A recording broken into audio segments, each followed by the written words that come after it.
Hello and welcome back to my channel and to my Fighting Fantasy Gamebook retrospective.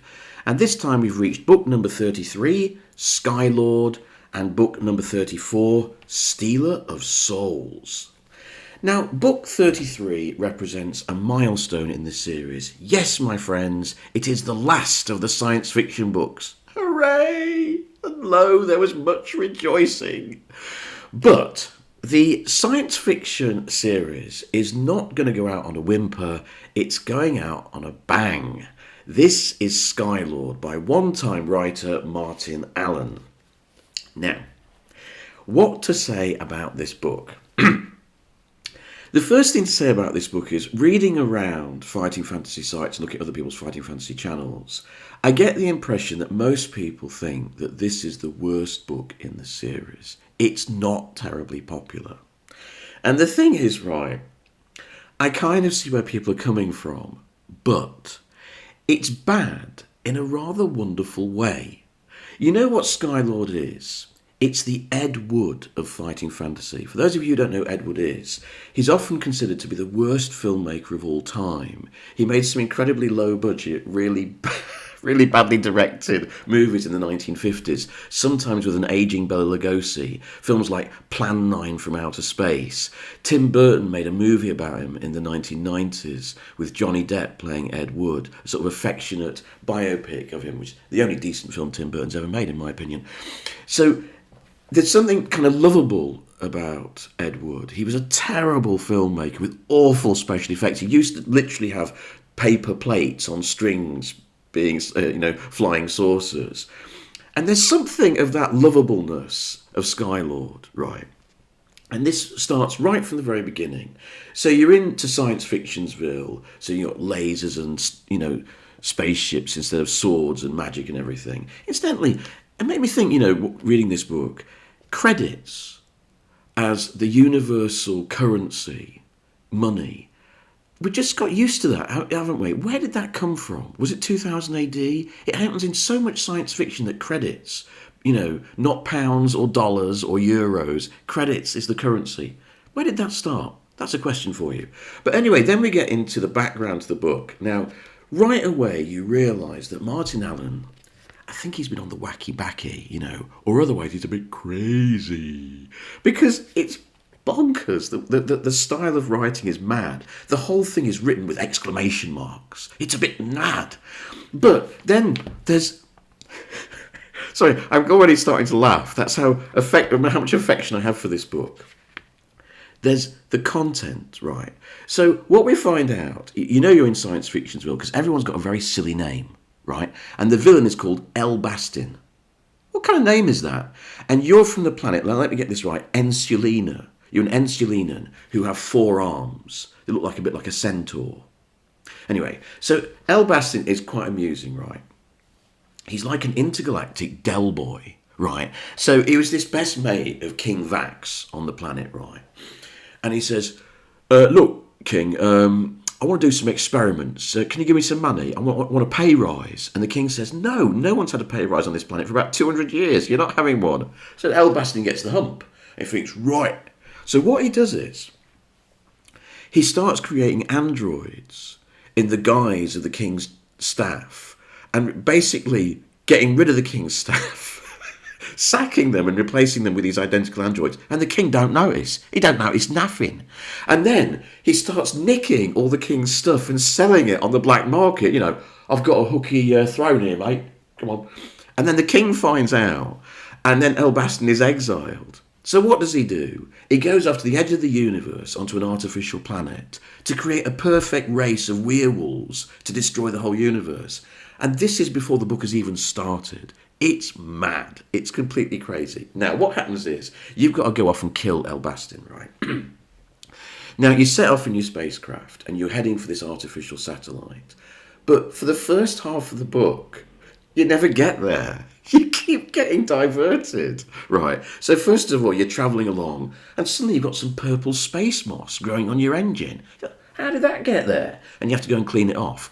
Then you come to this space station that seems to be dead. You go on board and there's this bloke in a spacesuit being eaten by a giant orange blob. And then in some kind of like Red Dwarf-esque piece of black comedy, he turns to and says, look, mate, I'm dead, I'm dying, so you don't want to get eaten by a yellow blob, just watch out, all right. And then you go in through this weird space station with people getting eaten by big orange blobs. And you keep getting loads and loads of items. You can pick up all sorts of things. You pick up a snooker ball or a photo of your mum or something. And you think, what is going on here? What are these leading to? You get to the end of the spacecraft and it says, have you got all these items? And you go, yeah. So you've done it. You killed all the blobs. And you can go, what? What? It's mad. Then you sort of diverged onto this other planet where they're having a takeover and they're being oppressed by some tyrannous queen. You meet up with some guy, and brilliantly what he does is he says, look, mate, what I can do is I just go back in the workshop here and I can create a time machine and get you back in your ship before you crash land on the planet, right? So he goes back in his room, you roll a die, and depending on what the dice-o is, he might come back and say, oh, sorry, mate, I slipped with my welder and I've completely ruined it, and now you haven't got a craft, and your whole game is over. What? It's completely nuts. And then, right, you're finally on your way to this planet, and then it says, your king gets in touch and says, oh, sorry, mate, I've got to divert you again. We've got a problem. This pirate ship is attacking a planet, so you've got to go and help the planet. So you come out of time warp or whatever it is. You go up to this ship, and then it says to you, right, you're now facing the pirate ship. Do you haul to the left, then do a shimmy to the right, and then go 56 degrees? And you're thinking, what are you talking about? I don't know how to pilot a spacecraft. And then it says, well, what you could do is you could go down 60 degrees, haul to the right, or you go up his own bum.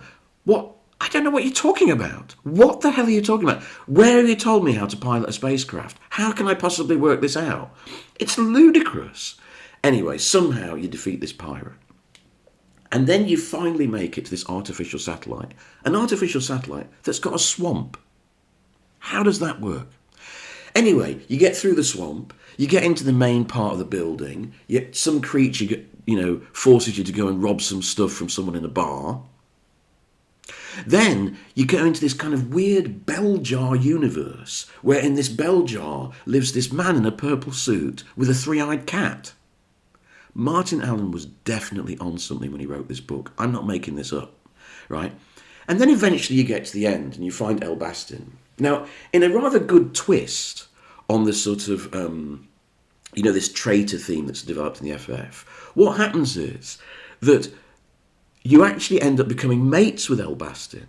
He's been captured by his own creatures, right? And they've hung him upside down in a cylinder of liquid full of kind of metal piranha. I'm not making this up. It's crackers, right? And he realises this, the game's up, mate. I wasn't really in it for this, so can you help me out? So you become chums, and he helps you defeat these people. I am sure that Martin Allen, who wrote this, is a Doctor Who fan. Because what happens is, at the end, this guy's created the perfect creatures and they turn against him. And that's like the Daleks turning against Davros in Genesis of the Daleks, if you know that story. They're sort of werewolf creatures that remind me of the Dogs of Doom from the early Doctor Who weekly comic strip. And also what you do at the end is you sort of make it so that there are some good versions of this monster versus bad versions of this monster that have a battle. And that's just like the famous 1960s Doctor Who story, Evil of the Daleks, where good Daleks and bad Daleks battle each other. So, all in all, it is crackers. This is the most bonkers, balmiest entry in fighting fantasy. And for that reason, I've got a kind of affection for it. I can't help it. I quite like it. At least it's different, right? Now, this balminess extends to the artwork. We've got this cover. Now, this is by Les Edwards, a real, good contributor to the range. And he once said that this was his favourite cover that he ever did. Well, Les, it ain't mine. I think it's the ugliest cover in the whole range history. But it kind of suits the book. The interior, it's interesting to compare that cover, by the way, with the version of that by Tim Sell, who does the interior artwork. Now, you'll remember Tim Sell, his lurid, over-the-top illustrations for House of Hell. And his wonderfully lurid, tasteless kind of comic book style in your face really suits Skylord. And I quite like the artwork in this book. It's completely potty, and it completely suits the style of writing of Martin Allen. So all in all, you know what? I have a lot of affection for this book. I can't help it. You know, some of the most recent releases have been a bit mundane, and we're going to get to another one in a minute. And this one stands out. It's different, it's original, it's completely potty, and so I have a sort of affection for it. I'm sorry. I'm trying to be honest, you know. I'm always honest on these reviews, okay? Now we come to another milestone. And this is the first book in the range by Keith Martin. That's important because Keith Martin will become the most prolific writer in the Fighting Fantasy series. He almost keeps the second half of the run going single-handedly, right? This is his first contribution. But he did not contribute as a young guy, a bit like Luke Sharp did. Check out Keith Martin on Wikipedia if you don't know much about him. Very interesting person. Keith Martin is a pen name. His real name is Carl Sargent. He was a parapsychologist, the first parapsychologist to get a doctorate at Cambridge. He did Ganzfeld experiments to test for things like ESP and psi powers. Ganzfeld experiments that were called into disrepute. Apparently he cheated. There's a lot of controversy about him. So he was already well into his 30s. He'd already got his doctorate from Cambridge in parapsychology before he started moonlighting as a fighting fantasy writer. If only this book was half as interesting as that bio. So, Stealer of Souls, it's necromancer time, yeah. There's another magician, he's in some part of Valencia, he's getting more and more powerful. If we don't stop him, he's going to destroy everything, yabba, yabba, yabba. And he's stolen our favourite wizard, Alsander. He's stolen him and taken him off to this island of death. And we want you to go and get Alsander to help us out, right? Okay, so off you go. And things happen. You do things, you open doors, kill things. There's a lot of discussion about how much provisions you've got, lots of eating, lots of testing your luck. There's lots of discussion about, have you got a light source to light your way through this passage? But it never tells you, if you haven't, what you can do about it. And then you carry on, there's a bit of a dungeon, there's what? I'm confused. I'm sorry. I tried. I cannot think of anything interesting to say about this book at all. It is fighting fantasy by numbers, and it is very, very dull. It's not necessarily bad, it's just there's just nothing remarkable about it, no interesting gameplay, not many particularly interesting monsters or encounters. I just can't be bothered to think of anything more to say about it. I'm sorry. Eventually, the only interesting thing is the twist, and the twist is that Mordranath, the necromancer, is on the same island as Alsander. Wow. The cover by David Gallagher, I quite like the cover by David Gallagher. It's quite moody, it's quite atmospheric, and it's often underrated, I think. The interior artwork is done by our old fave, Russ Nicholson, back on duties again, and he does his usual professional work. Nothing particularly inspired here, but it's okay. And that really is all I've got to say about that book. So thank you very much, and I'll see you next time for books 35 and 36.